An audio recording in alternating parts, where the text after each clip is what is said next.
আসসালামু আলাইকুম। আমি আজ রান্না করব পেঁয়াজ দিয়ে পটল ভাজি। পেঁয়াজটা ফালা ফালা করে কেটে নিয়েছি, আর এই তো কাঁচামরিচ আর বেশি করে পেঁয়াজ। এই পটল ভাজিটা বেশি পেঁয়াজ লাগে, একটু মোটা করে আমি ঘুচিটা করেছি পেঁয়াজের, বেশি পাতলা করা যাবে না জানেন। পেঁয়াজটাও যেন গোটা গোটা থাকে, ভাজলে পারে গলে যেন না যায়, এর জন্য আমি পেঁয়াজটা একটু বড় বড় সাইজের কেটেছি। এই পটল ভাজিতে পেঁয়াজ কুচিটা বেশি লাগে, আমি ওই জন্য পেঁয়াজ বেশি দিচ্ছি। আর কাঁচামরিচও লাগবে, অন্য গুঁড়ামরিচ দিলে ভালো লাগবে না, কাঁচামরিচ আর বেশি করে পেঁয়াজটা। এই তো আমি চুলাটা অন করে দিব। তেল আমি দিয়ে দিয়েছি, এই তো তেল দিয়ে দিয়েছি। আর এই পটল ভাজিটা তেলটাও বেশি লাগে, আর এই পটল ভাজিটা খেতে ভীষণ মজা লাগে, খুব ভালো লাগে। এই পটল ভাজিটা পোলাও বিরিয়ানিতেও খাওয়া যায়। আমি পেস্টটা এখন দিয়ে দিব। পেঁয়াজটা আমি হালকা করে ভেজে নিব, বেশি ভাজবো না, ব্রাউন কালার করবো না, হালকা একটু ভেজে নিয়ে জিরা তেলানি দিব, দিয়ে পটলটা আমি ছেড়ে দিব।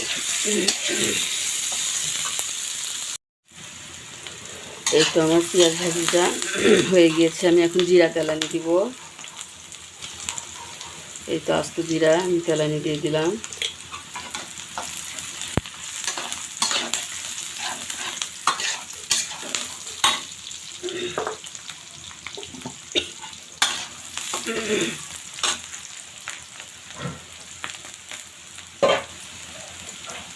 এই তো আমি পটলগুলো সুন্দর করে কেটে রেখেছি,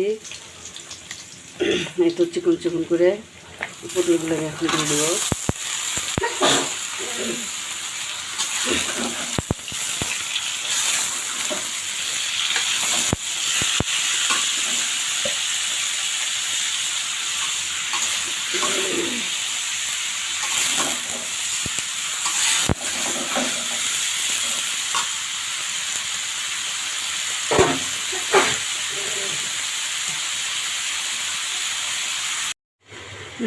এখন আমি এর ভিতরে কিছুই দিতে হবে না, আমি শুধু পরিমাণ মতো হলুদ আর লবণটা দেব।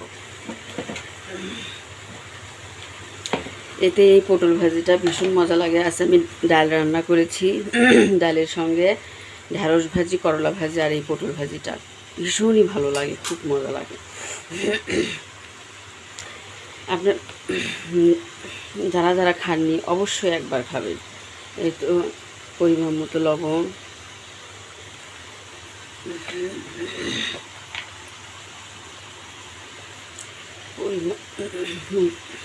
মতো হলুদ,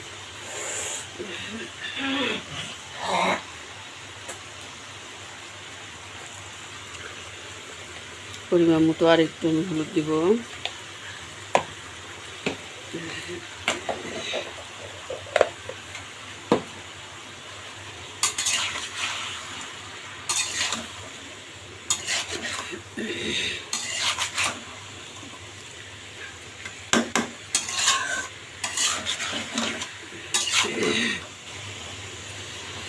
এই পটল ভাজিতে লবণ কিন্তু খুব কম লাগে, লবণটা একটু কম করে দিবেন সবাই, তার কারণ এটা অল্প একটু হয়ে যাবে। এই যে এতগুলো দেখতেছেন, অল্প একটু হয়ে যাবে। এটা একদম লাল লাল ব্রাউন কালার করে ভাজতে হবে, ভীষণ মজা লাগে খেতে। আর এটাতে আমি পানি দিব না, এক ফোঁটাও পানি দিব না, এটা শুধু আমি এই হালকা হালকা চুলাটা আমি লো করে ভেজে নিব, তেলের ভিতরে আমি ভেজে নিব এটা। এখন আমি ঢাকনা দিয়ে ঢেকে দিব।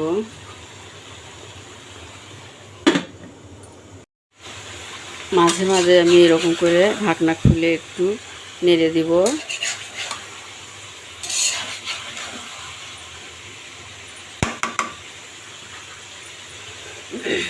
এই পটল ভাজিটা খেতে অসাধারণ লাগে, যারা যারা খেয়েছেন তারা তো বুঝবেন কতটা মজা লাগে, আর যারা খাননি অবশ্যই এরকম করে পটল ভাজি একবার রান্না করে খেয়ে দেখবেন, অনেক ভালো লাগে খেতে।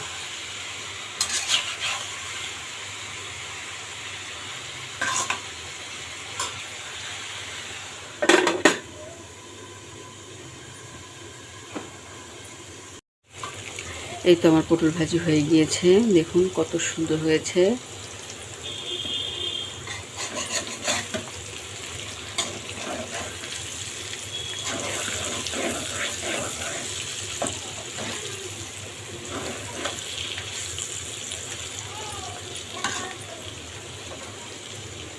এই তো হয়ে গিয়েছে আমার পটল ভাজিটা। এই পটল ভাজিটা খেতে অসাধারণ। এখন আমি চুলাটা বন্ধ করে দিব।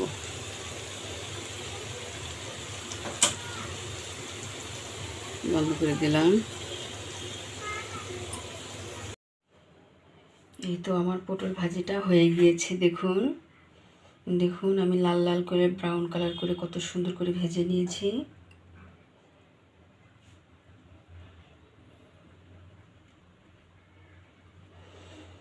আপনারা কি কোথায় থেকে আমার এই পটল ভাজি রান্না করাটা দেখেছেন অবশ্যই কমেন্ট করে জানাবেন। আর অবশ্যই এরম করে পটল ভাজি একবার রান্না করে খাবেন, দেখবেন এই পটল ভাজিটা খেতে অনেক মজা।